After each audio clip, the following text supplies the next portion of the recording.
Hello gamers, this is Sai, and welcome back to Which Way Games. Now, what do arcade gamers fear the most?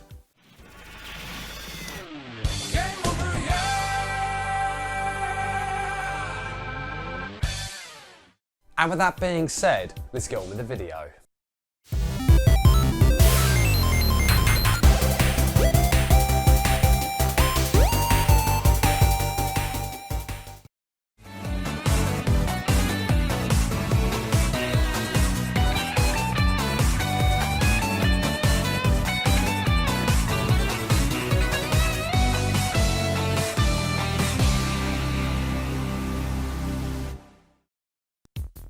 When it comes to the world of video games, gamers all each had their own introduction as well as experiences that led them on the path of gaming.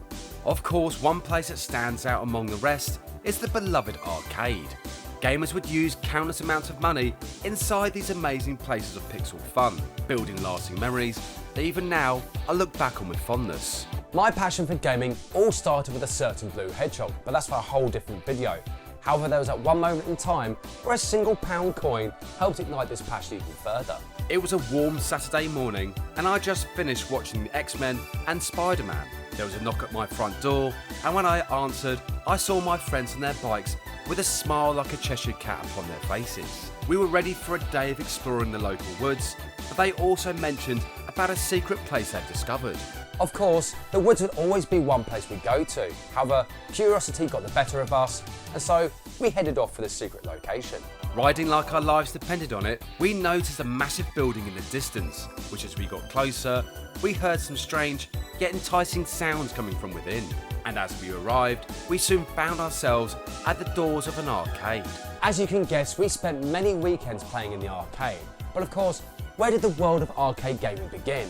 And with that in mind, let's go back to the early 70s. Gamers were first introduced to the concept of a video game with computer space, a small title that had gamers blasting their way through space. But this shooting game was ideally suited to bars and restaurants, where curious gamers could enjoy blowing enemies up while having a drink or two. And from there, more games would start to appear, and with this, the creation of the video game arcade. These fantastic buildings were lined up wall to wall with different arcade cabinets, showing off a wide variety of games. With games such as Asteroids, Space Invaders and Pong, these could easily be identified thanks to some of the amazing artwork strewn all over the cabinet. And these games paved the way forward for some more fantastic games, for example Galaxian, Night Driver and Seawolf, that had the arcade taking gamers' money, but would give back an ultimate arcade experience that would last for years. In fact, gamers of all ages would huddle around these cabinets, encouraging their friends to try and beat the game or get the highest score. I am invincible! Now if the 70s was classed as the baby steps of arcade gaming, then the decade of the 80s is where it learned to run. The arcade of the 80s took on a whole new appearance compared to its humble beginnings of the 70s. Gone with the plain colours and normal lights, and replaced with vibrant colours as well as neon lights, and of course shoulder pads were seen everywhere. Even the standard arcade cabinet was beginning to change shape, and with it, a whole new style of gameplay. 3 arcade games I can think of in particular are Outrun, Afterburner and Hang On. With Outrun, gamers will be driving a Ferrari, Afterburner they'll be piloting their F-14 Tomcat, and with Hang On they get to ride a superbike while changing gears. Soon the 80s came to a close and the 90s began, bringing with it the golden age of arcade games that have gone down in history as some of the gaming greats. And it was one summer in the 90s that me and my friends got to witness the delivery of all new arcade games. The likes of Street Fighter 2, Turtles in Time and Metal Slug, each of these grabbing the attention of other gamers. Soon the arcade will be filled with music from Street Fighter 2 and the scream of Colossus from the X-Men arcade game. The arcade felt alive with all new games, and of course, games from further afield started to turn up. The arcade began to be populated by many different types of gamers, ranging from the newbies, going through to the average gamer, and then finally the cream of the crop, which I've always called the elite. These elite gamers seemed to have a supernatural talent when it came to gaming. Of course, maybe they were the living embodiment of the famous Konami Code. One fond memory I have is watching these gamers complete some of the more difficult games with ease, and allowing younger gamers to see parts of the game they could never dream of getting to.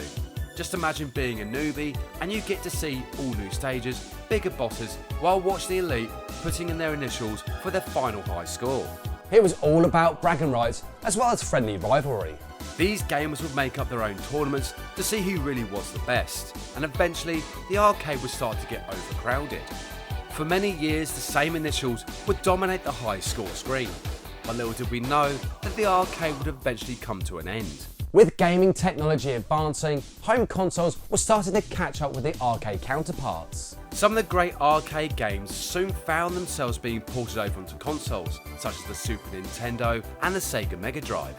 More and more games were making this transition due to the rising popularity of home console gaming, and with this, the arcade would start to become affected. The crowds of the arcade were beginning to get smaller and smaller, and even some of the elite gamers were soon disappearing off the face of the planet. Eventually, more and more games were making that transition, leaving the arcade and finding new homes under the TVs of gamers. Soon the arcade would have arcade machines going unplayed, gathering dust and eventually being turned off. Then one sad day, the doors to the infamous arcade of my youth closed, leaving the machines to stand in darkness alone. A sign had appeared on the large doors, saying close until further notice, and with this, my arcade was no more. I would remember fondly stepping into the arcade for the very first time and seeing the classic arcade games being played, watching other gamers finish some of the more difficult games, being part of the crowd when elite gamers would compete, and overall having a great time, until tragedy struck a few months later. The arcade that I stepped into many years before had caught fire, burning away the machines as well as the gaming memories contained within its walls.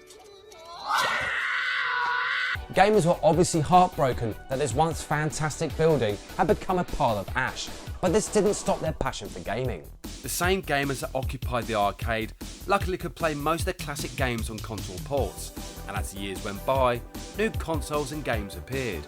But these gamers never forgot the arcade, and eventually, as fate would have it, the world of arcade gaming began to rise once again.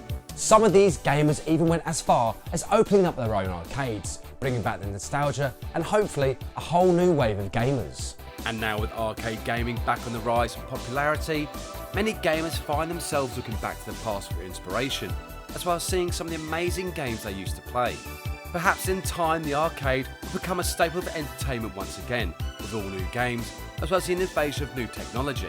Just imagine gaming in VR, piloting the F-14 Tomcat from Afterburner, or even driving the Ferrari alongside the sun-kissed sands of Outrun, all of which could be a possibility. But let's not forget where arcade gaming began. It was all down to a coin-operated arcade machine, found in a small but humble building all those years ago.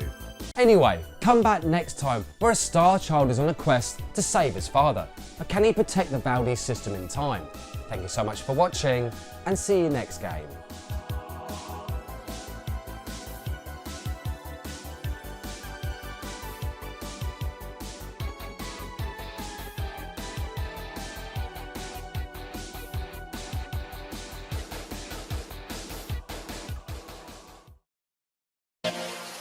You